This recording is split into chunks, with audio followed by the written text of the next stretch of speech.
Welcome to our channel. నేను ప్రశాంత్. ఎన్టీఆర్ ప్రశాంత్ నీల్ కాంబినేషన్లో ఒక మూవీ రాబోతున్న సంగతి ప్రతి ఒక్కరికి తెలిసిందే.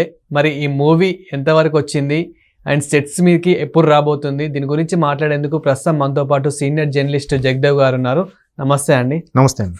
సార్, ఎన్టీఆర్ అండ్ ప్రశాంత్ నీల్ కాంబినేషన్లో ఒక మూవీ రాబోతుంది అనేది అయితే మన ప్రతి ఒక్కరికి తెలిసిందే. అండ్ చిన్న అప్డేట్ కోసం అయితే ఫ్యాన్స్ అయితే చాలా ఆసక్తిగా వెయిట్ చేస్తున్నారు.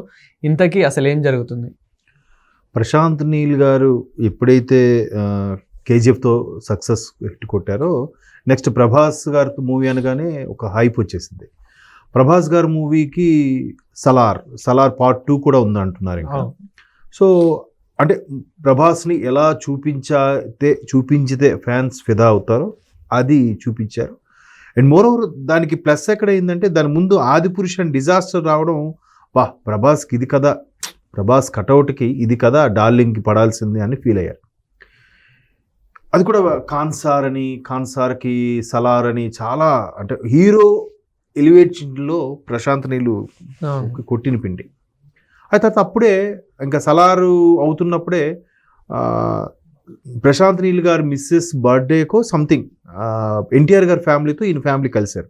అప్పుడే ఒక పోస్టర్ రిలీజ్ చేశారు, త్వరలో యంగ్ టైగర్ ఎన్టీఆర్ గారితో ప్రశాంత్ నీల్ మూవీ ఉండబోతుందని. అది ఎప్పుడు ట్రాక్ మీదకి వెళ్తుంది ఏంటి అని అంటే, ఒకవైపు ఎన్టీఆర్ గారు ముందే కమిట్ అయిన వార్ 2 ఒకటి ఉంది హృతిక్ రోషన్తో, అది మొన్న నవంబర్ డిసెంబర్తో వరకు అవుతుందని ఏదో అన్నారు.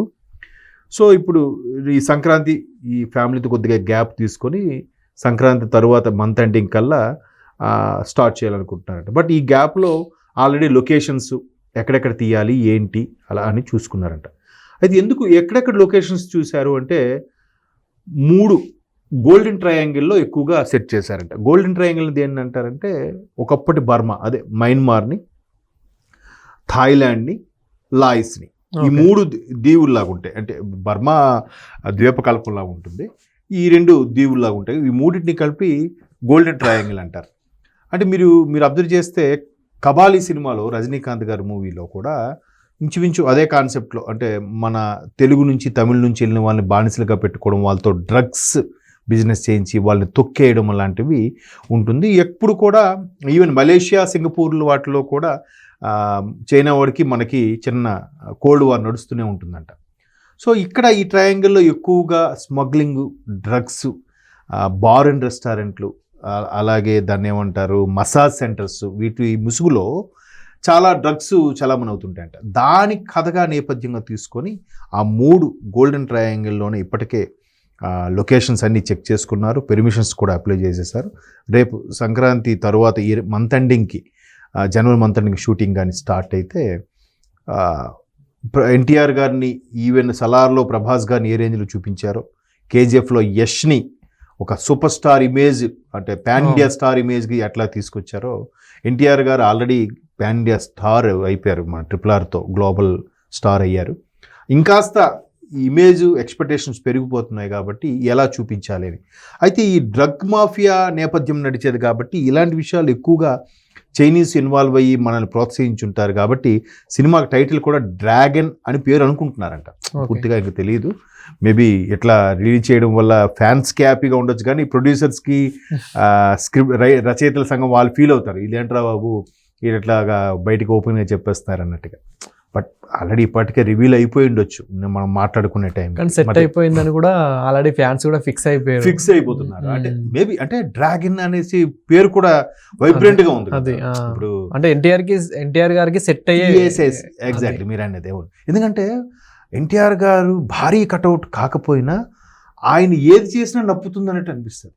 ఇప్పుడు మన రీసెంట్గా దేవరా, ఇప్పుడు జనతా గ్యారేజ్ లాంటి క్యారెక్టర్లు, మోహన్ లాల్ లాంటి సీనియర్ మోస్ట్ యాక్టరు ఆయన ముందు నిలబడి చేసి ఆయన్ని డామినేట్ చేసేలాగా, యమదొంగలో మోహన్ బాబు గారు లాంటి కటౌట్ ముందు ఆయన వాచకం కానీ డైలాగ్ డెలివరీ ఎంత బాగుంటుంది. మరి ఆయన పోటీగా ఎనీ డౌట్స్ అని యమదొంగ, యముడే దొంగడే యముడుగా వచ్చాడు అక్కడికన్నా. అక్కడ ఆయన అంటే ఆయన ఇదేది ఈ పౌరాణికాలు కూడా ఈ కాలం ఈ జనరేషన్ హీరోల్లో మేబీ ఎవరు చేయలేరేమో, ఒక ఎన్టీఆర్ గారు తప్ప. అండ్ మనకి చూసుకున్నట్లయితే కనుక ప్రశాంత్ నీల్ మూవీస్ ఏవైనా కానీ అంటే ఇప్పుడు కేజీఎఫ్ చూసుకున్నా సలార్ చూసుకున్నా కానీ ఆ ఎలివేషన్స్ కానివ్వండి అదే విధంగా గ్రాఫిక్స్ కానివ్వండి కొంచెం black and white dark shade లో ఉంటాయి. డార్క్ షేడ్ లో ఉంటాయి. మరి ఈ మూవీ కూడా అలానే ఉండబోతుందా తెలియదు మరి. అంటే దీని నుంచి బయటకు వస్తారా రారా అనేది చూడాలి. ఇప్పుడు కేజీఎఫ్ ఒక రకమైన డాను, ఒక మాఫియా, ఒక కోలార్ గోల్డ్ ఫీల్డ్ సంబంధించిన ఎలా నడుస్తుంది అంటే అది కూడా ఒక స్మగ్లింగ్ సంబంధించింది. ఇది సలార్ కూడా ఇంచుమించు అలాంటిదే. సో ఇప్పుడు దాని నుంచి కొంచెం బయటకు వచ్చి విదేశాల్లో ఒక డ్రగ్ మాఫియాకు సంబంధించింది, మేబీ ఆ డ్రగ్ మాఫియాని ఎదుర్కొనే ఒక సైనికుడిగా, ఒక యుద్ధం చేసే రాజుగా ఈయన చూపించబోతున్నాడా, ఆ డ్రగ్ మాఫియాలోనే ఈయనకు ఒక ఉంటూ దాని నుంచి బయటకు వచ్చి దాన్ని కట్టడి చేసే ప్రయత్నంగా చేయబోతున్నాడు అనేది ఒక డౌట్. ఎందుకంటే సలార్ 2 ఒకటి ఉంది, ఇప్పుడు ఈలోగా ఇది కంప్లీట్ చేయాలి. ఇది కంప్లీట్ చేయాలంటే రేపు సంక్రాంతి తర్వాత స్టార్ట్ చేస్తే కనీసం అక్కడికి 6 months వేసుకోండి, తక్కువలో 6 months వేసుకుంటే జూలై ఆగస్ట్కి, అంటే సంక్రాంతికి వదిలి జనవరి వదిలేస్తే అక్కడ నుంచి 6 months అంటే జూలై ఆగస్టు, ఆల్మోస్ట్ ఆల్ ఆగస్టుకి అయిపోతే ప్రశాంత్ నీల్ గారికి ఇంకో పేరు ఏంటంటే ఈ పోస్ట్ ప్రొడక్షన్ వర్క్ ఎక్కువగా చేస్తాడు. అంటే ఎడిటింగ్లో కూర్చుంటాడు, సౌండ్ బ్యాక్గ్రౌండ్ స్కోర్ కూర్చుంటాడు, ఎఫెక్ట్స్ దగ్గర కూర్చుంటాడు. అన్ని అసిస్టెంట్ డైరెక్టర్లకు అసోసియేట్లకు అబ్జెప్పేసి రిలాక్స్ అయ్యే పరిస్థితి ఉండదంట. ఆయన ప్రతిదీ కూర్చొని నాకు ఇక్కడ ఈ షేడ్ కావాలి, నాకు ఇక్కడ ఎలివేషన్ కావాలి, ఇక్కడ బ్యాక్గ్రౌండ్ స్కోర్ ఇలా కావాలి, ఇక్కడ జస్ట్ పాజ్ ఇచ్చి ఇలా రావాలి, అన్నీ ప్రతిదీ కూడా. ఇప్పుడు సలార్లో కూడా చూడు ప్రభాస్కి ఎలా చూపించాడు, ముందంతా చూస్తే ఏదో చిన్న ప్లాస్టిక్ అది చూస్తేనే తల్లి భయపడిపోయి అయ్యో ఏంటి అన్నట్టుగా ఉంటే, ప్రభాస్ ఏంటి ఇంత అమాయకంగా ఉన్నాడు అని అనుకునే లోపే అంత range collections. Cinema average average talk వచ్చింది, సూపర్ హిట్ టాక్ రానప్పటికీ కలెక్షన్స్ అబ్బా ప్రభాస్ని చూపించాల్సిన రీతిలో చూపించాడు. మనిషి కూడా అంత పెద్ద కటౌట్. సో ఇప్పుడు ఎన్టీఆర్ గారి విషయానికి వస్తే ఆల్రౌండర్ పర్ఫార్మెన్స్, ఆయన పర్ఫార్మెన్స్తో ఎవడు నోరని మూయించేస్తాడు ఆయన. సో అట్లాంటి ఎన్టీఆర్ గారిని ఎలా చూపించాలి, ఏం చేయాలి, ఎన్టీఆర్ యొక్క టాలెంట్ పూర్తిగా స్టడీ చేసే ఆయన ఇది రాసుకున్నాడు. ఆయన కలిశాడు సలార్కి ముందే, ఒప్పించుకున్నాడు, ఓకే అన్నాడు ఆయన. అండ్ ప్రశాంత్ నీల్ అంటేనే ఫైటింగ్ సీన్స్, యాక్షన్ సీన్స్ బాగా చూపిస్తాడు. సో మనకి ఎన్టీఆర్ గారితో కూడా యాక్షన్ సీన్స్ ప్లాన్ చేసే, అంటే నాకు యాక్షన్ సీన్స్ అనే కాదు కానండి, హీరో ఎలివేషన్ అనేది ఏ హీరోకి ఎంత ఇవ్వాలి, ఎంత ఇస్తే బాగుంటుంది, ఎలా చూపించాలి, అంత ఇస్తాడు. అది సో ఇప్పుడు ఆగస్ట్ వరకు కానీ అవి దాన్ని ఏమంటారు వర్క్షాప్లు నిర్వహిస్తారు, ఎలా చేయాలి ఏంటి, దాని ట్రైనింగ్ షూట్ అన్నీ అయిపోయాక పోస్ట్ ప్రొడక్షన్కి అక్కడ నుంచి ఒక 4 నెలలు 5 నెలలు తీసుకుంటే మళ్ళీ సంక్రాంతికి రెడీ చేయాలని ప్లాన్. సరిగ్గా 2025 సంక్రాంతి ఇప్పుడు వస్తుంది, 2026 సంక్రాంతికి డ్రాగన్, ఎంటర్ ది డ్రాగన్ అనమాట.